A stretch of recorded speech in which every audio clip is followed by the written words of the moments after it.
हिंदू पंचांग को प्राप्त करने के लिए हमारे चैनल को सब्सक्राइब करें, बेल आइकन प्रेस करें और लाइक और कमेंट करना बिल्कुल ना। आज का हिंदू पंचांग दिनांक 16 अक्टूबर 2020, दिन शुक्रवार, विक्रम संवत 2077, गुजरात 2076, शक संवत 1942, अयन दक्षिणायन, ऋतु शरद, मास अधिक अश्विन, पक्ष कृष्ण, तिथि अमावस्या 17 अक्टूबर रात्रि 1 बजे तक, तत्पश्चात प्रतिपदा, नक्षत्र हस्त दोपहर 2:58 तक, तत्पश्चात चित्रा, योग वैधृति 17 अक्टूबर रात्रि 1:47 तक, तत्पश्चात विषकंभ, राहुकाल सुबह 10:58 से दोपहर 12:24 तक, सूर्योदय 6:35, सूर्यास्त शाम के 6:12, दिशाशूल पश्चिम दिशा में।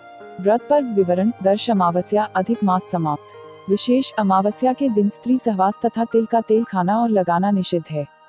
ब्रह्मवैवर्त पुराण ब्रह्म खंड 27.29-38। हिंदू पंचांग, नवरात्रि पूजन विधि। 17 अक्टूबर 2020 शनिवार से नवरात्रि प्रारंभ। नवरात्रि के प्रत्येक दिन मां भगवती के एक स्वरूप श्री शैलपुत्री, श्री ब्रह्मचारिणी, श्री चंद्रघंटा, श्री कुष्मांडा, श्री स्कंदमाता, श्री कात्यायनी, श्री कालरात्रि, श्री महागौरी, श्री सिद्धिदात्री की पूजा की जाती है। यह क्रम चैत्र शुक्ल प्रतिपदा को प्रातःकाल शुरू होता है। प्रतिदिन जल्दी स्नान करके मां भगवती का ध्यान तथा पूजन करना चाहिए। सर्वप्रथम कलश स्थापना की जाती है। कलश घट स्थापना विधि। देवी पुराण के अनुसार मां भगवती की पूजा अर्चना करते समय सर्वप्रथम कलश घट की स्थापना की जाती है। घट स्थापना करना अर्थात नवरात्रि की कालावधि में ब्रह्मांड में कार्यरत शक्ति तत्व का घट में आवाहन कर उसे कार्यरत करना। कार्यरत शक्ति तत्व के कारण वास्तु में विद्यमान कष्टदायक तरंगे समूल नष्ट हो जाती है। धर्मशास्त्रों के अनुसार कलश को सुख समृद्धि, वैभव और मंगल कामनाओं का प्रतीक माना गया है। कलश के मुख में विष्णु जी का निवास, कंठ में रुद्र तथा मूल में ब्रह्मा स्थित है और कलश के मध्य में दैवीय मातृशक्तियां निवास करती हैं। सामग्री: जौ बोने के लिए मिट्टी का पात्र, जौ बोने के लिए शुद्ध साफ की हुई मिट्टी, पात्र में बोने के लिए जौ। घट स्थापना के लिए मिट्टी का कलश हेमो व राजतस्ताम्र मृण्मयो वापी ह्यवृण अर्थात कलश सोने, चांदी, तांबे या मिट्टी का छेद रहित और सुदृढ़ उत्तम माना गया है। वह मंगल कार्यों में मंगलकारी होता है। कलश में भरने के लिए शुद्ध जल, गंगा जल, मौली, सेक्रेड थ्रेड, इत, साबुत सुपारी, दूर्वा। कलश में रखने के लिए कुछ सिक्के, पंचरत्न, अशोक या आम के 5 पत्ते।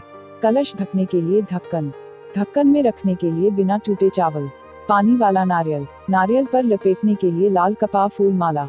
विधि: सबसे पहले जौ बोने के लिए मिट्टी का पात्र लें। इस पात्र में मिट्टी की एक परत बिछाएं। अब एक परत जौ की बिछाएं। इसके ऊपर फिर मिट्टी की एक परत बिछाएं। अब फिर एक परत जौ की बिछाएं। जौ के बीच चारों तरफ बिछाएं ताकि जौ कलश के नीचे न दबे। इसके ऊपर फिर मिट्टी की एक परत बिछाएं। अब कलश के कंठ पर मौली बांध दें। कलश के ऊपर रोली से ओम और स्वास्तिक लिखें। अब कलश में शुद्ध जल, गंगाजल कंठ तक भर दें। कलश में साबुत सुपारी, दूर्वा, फूल डालें। कलश में थोड़ा सा इत्र डाल दें। कलश में पंचरत्न डालें। कलश में कुछ सिक्के रख दें। कलश में अशोक या आम के 5 पत्ते रख दें। अब कलश का मुख ढक्कन से बंद कर दें। ढक्कन में चावल भर दें। श्रीमद्देवी भागवत पुराण के अनुसार पंचपल्लव संयुक्तम वेद मंत्र सुसंस्कृतम सुतीर्थ जल संपूर्ण हेमरत्न समन्वितम अर्थात कलश पंचपल्लव युक्त वैदिक मंत्रों से भली भांति संस्कृत उत्तम तीर्थ के जल से पूर्ण और सुवर्ण तथा पंचरत्नमयी होना चाहिए। नारियल पर लाल कपाह लपेटकर मौली लपेट दें। अब नारियल को कलश पर रखें। शास्त्रों में उल्लेख मिलता है, अधोमुखम शत्रु विवर्धनाय ऊर्ध्वस्य वस्त्रम बहुरोग वृद्ध्ये प्राचीमुखम वित्त विनाशनाय तस्तमात् शुभस्मुखिम नारिकेलम अर्थात नारियल का मुख नीचे की तरफ रखने से शत्रु में वृद्धि होती है।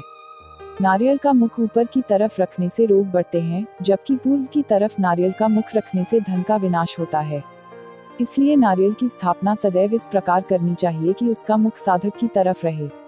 ध्यान रहे कि नारियल का मुख उस सिरे पर होता है जिस तरफ से वह पेड़ की टहनी से जुड़ा होता है। अब कलश को उठाकर जौ के पात्र में बीचों बीच रख दें। अब कलश में सभी देवी देवताओं का आवाहन करें। हे सभी देवी देवता और माँ दुर्गा, आप सभी 9 दिनों के लिए इसमें पधारें। अब दीपक जलाकर कलश का पूजन करें। धूप बत्ती कलश को दिखाएं। कलश को माला अर्पित करें। कलश को फल मिठाई अर्पित करें। कलश को इत्र समर्पित करें। कलश स्थापना के बाद माँ दुर्गा की चौकी स्थापित की जाती है। नवरात्रि के प्रथम दिन एक लकड़ी की चौकी की स्थापना करनी चाहिए। इसको गंगाजल से पवित्र करके इसके ऊपर सुंदर लाल वस्त्र बिछाना चाहिए।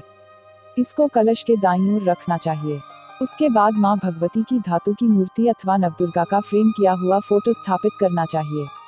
मूर्ति के अभाव में नवार्ण मंत्र युक्त यंत्र को स्थापित करें। मां दुर्गा को लाल चुनरी उड़ानी चाहिए। मां दुर्गा से प्रार्थना करें, हे मां दुर्गा, आप 9 दिन के लिए इस चौकी में विराजिए। उसके बाद सबसे पहले मां को दीपक दिखाइए।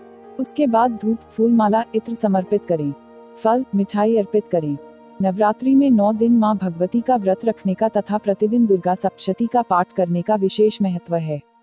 हर एक मनोकामना पूरी हो जाती है, सभी कष्टों से छुटकारा दिलाता है। नवरात्रि के प्रथम दिन ही अखंड ज्योत जलाई जाती है जो 9 दिन तक जलती रहती है। दीपक के नीचे चावल रखने से मां लक्ष्मी की कृपा बनी रहती है तथा सप्तधान्य रखने से सभी प्रकार के कष्ट दूर होते हैं। माता की पूजा लाल रंग के कंबल के आसन पर बैठकर करना उत्तम माना गया है। नवरात्रि के प्रतिदिन माता रानी को फूलों का हार चढ़ाना चाहिए।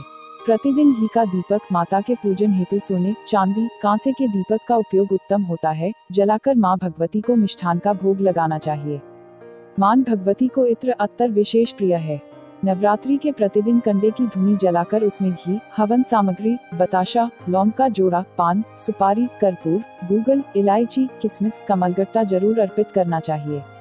लक्ष्मी प्राप्ति के लिए नवरात्रि में पान और गुलाब की 7 पंखुड़ियां रखें तथा मां भगवती को अर्पित कर दें। मां दुर्गा को प्रतिदिन विशेष भोग लगाया जाता है। किस दिन किस चीज का भोग लगाना है ये हम विस्तार में आगे बताएंगे। प्रतिदिन कन्याओं का विशेष पूजन किया जाता है।